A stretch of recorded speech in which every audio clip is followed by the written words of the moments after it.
Welcome to the Solbrick channel, and in today's video we are going to work on the mountain. Yes, this is clearly a mountain. I've also been busy trying to figure out how to paint clouds.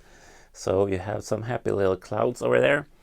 But in the meantime, I need to figure out how to create this little mountain hillside here. And I want to have a train tunnel, as you can see, going through there. And I'm using IKEA stuff for this build as the kind of base for it. That's an IKEA table that's super cheap. And all of these are the IKEA/Lego Bygglek system. So I'm just been stacking those kind of boxes, trying to figure out the general shape of this instead of using like wood or Duplo or bricks as many people uses. I just want to have something stable and easy to work on, and then all of this will be cladded in green bricks and that kind of nonsense. So I think that will look pretty. And on the side here we will have a little lake and probably a waterfall or something falling down right over here, down there. So I think that will look rather smart. Maybe some buildings on top there. Right now I'm having my old castle from Lego that I got when I was 7 years old, just as a placeholder up there. But because it's full up here with the other, I have two of them, the other castles. It's important to have enough clearance here for the train to pass, and it also needs to be high enough there for it to go under. See here, I have the caboose at the end as a scale reference, and that seems to be enough of space. And then I will add a tunnel here and a tunnel over on that side.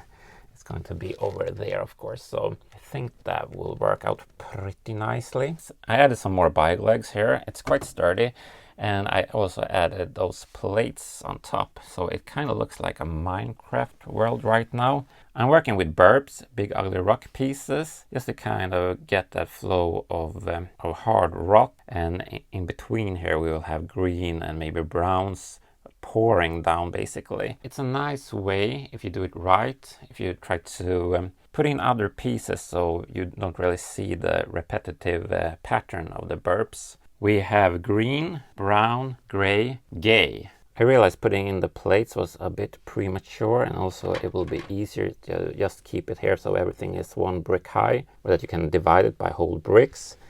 But as you can see here, the brown parts are kind of like trickling down between the rock pieces here.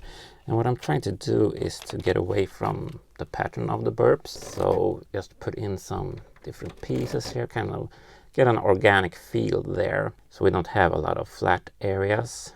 Well, some of the areas needs to be flat because I want to add different buildings and that kind of stuff on this mountain later. And also if I put in foliage and the trees and that kind of nonsense, that will also add to the kind of organic feel of the whole mountain. Notice that I go back to dark gray here, and this will be covered with slopes as well, but it's really tight against the wall. Boy, that's tight, as my ex-boyfriend used to say. I realized that I could put in a little pond on the mountainside there. I think that looks lovely. Now, as I mentioned in a previous video, I will place an airstrip here, or an airport, a small airfield of some sort. And the reason for that is kind of double. I think it's cool to display my Lego airplanes, but also it serves a real world purpose, and that is that it's not so comfortable to walk and sit on these studs when I go over to work way back there. So the tarmac for the airfield will work as a footpath for me as well. And also if I would put in a lot of buildings here, that would also make it harder for me to get back there. Work will continue in my coming videos. With that said, make sure to stay out of the nonsense, stay awesome, and please subscribe.